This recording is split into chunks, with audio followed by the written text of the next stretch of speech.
Welcome everybody to another video of Ancient Greece Reloaded. Today we will talk about the famous Oedipus, king of Thebes, and who unknowingly ended up killing his father and marrying his mother, thereby bringing disaster to his city and family. By the way, if you like the video, please hit the like button and subscribe to our channel, so as to stay tuned for upcoming videos.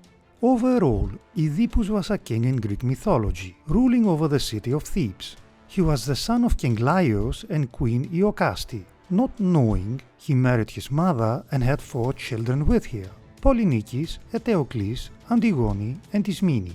It all started when King Laius decided to consult the oracle at Delphi to learn if he and his wife would ever have children.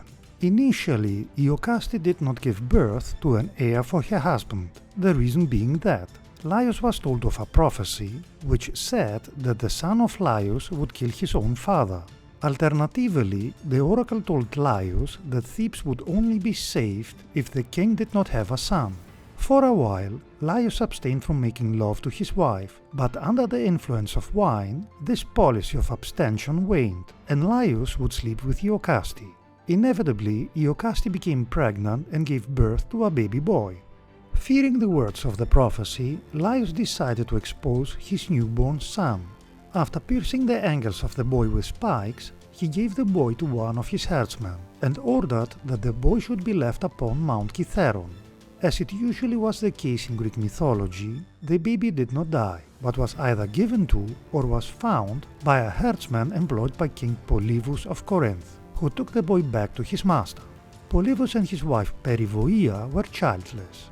Periboea cared for the child as if it was her own, and because of his damaged feet, the king and queen called their new son Oedipus, meaning swollen foot.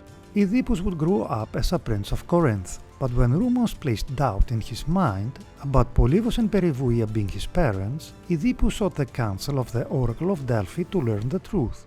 Meanwhile, Laius was now advised that his death was drawing near, and so the king of Thebes decided to go to the oracle at Delphi to get more details, for he still believed that his son had died upon Mount Cithaeron. At the same time, Oedipus was at Delphi already, and was told that he was destined to kill his father and sleep with his mother. Believing that this prophecy was related to King Polybus and Queen Periboea, Oedipus decided that he would never return to Corinth. The paths of Laius and Oedipus would inevitably cross. By traveling in opposite directions, the chariot of Laius came face to face with that of Oedipus, at the narrow pass that was called Cleft Way. The road was too narrow to pass side by side, and so the herald of Laius, Polyphontes, demanded that Oedipus yield. Oedipus had not grown up to be intimidated by such demands, but when Polyphontes killed one of Oedipus' horses, the anger inside Oedipus exploded. Oedipus would kill Polyphontes, and then he pulled Laius from his chariot and killed him too.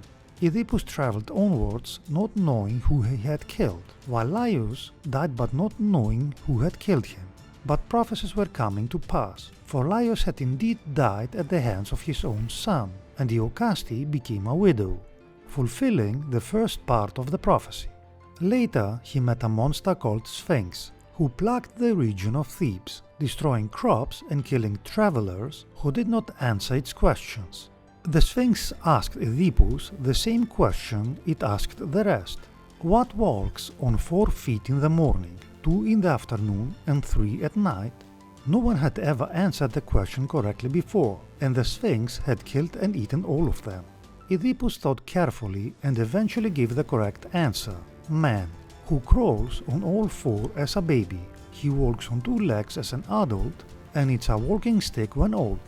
The Sphinx, not bearing the fact that its riddle had been answered correctly, killed itself by falling off the rock it was sitting on.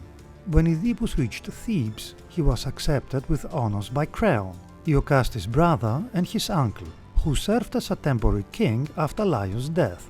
Creon had said that anyone who would kill the Sphinx would become king and would marry Jocasta.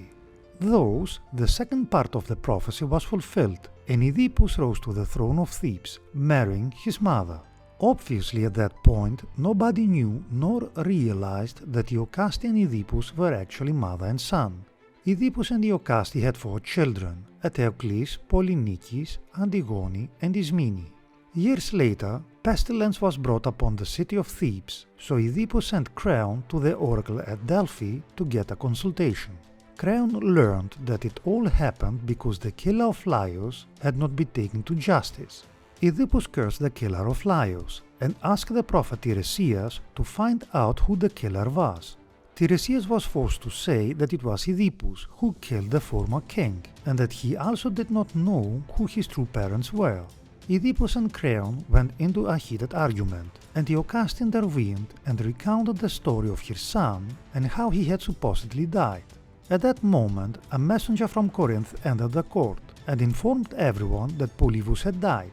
Oedipus was initially relieved, thinking Polybus was his real father and that the prophecy had failed to become true. As Oedipus stated that he would not attend the funeral in order to avoid meeting his mother and probably causing the second part of the prophecy to materialize, the messenger explained to him that he was in fact adopted and that Polybus and Periboea were not his biological parents. On top of that, Nycteus, the herdsman who was to dispose Oedipus as a baby, identified Oedipus as the boy he had been tasked by Laius to abandon upon Mount Kytheron. This was the moment of revelation for everyone. Oedipus realized that he had in fact killed his father years ago, and that he had married his mother. Oedipus tried to find Jocasta, who had fled moments earlier, only to find that she hanged herself. He then took a brooch from her gown, and using the pin he pricked his eyes and blinded himself. Being exiled by his two sons and guided by his daughter Antigone, he reached the court of King Chrysippus of Athens, where they were both welcomed. Nevertheless, before leaving Thebes he cursed his two sons for their behavior. He died in Kolonos near Athens some time later. After Oedipus' death, his sons Polynices and Eteocles decided to share the throne, but when Eteocles refused to give the throne when his time was over, Polynices left Thebes and returned with an army. This caused the events of the story called 7 against Thebes, which resulted in both brothers dying on the battlefield. Let us finish with the following saying: "Crowds with foolishness is a great evil." Euripides. That being said, remember guys to hit the like button and subscribe to our channel, it would help us a lot. Thanks for watching and stay tuned for upcoming videos.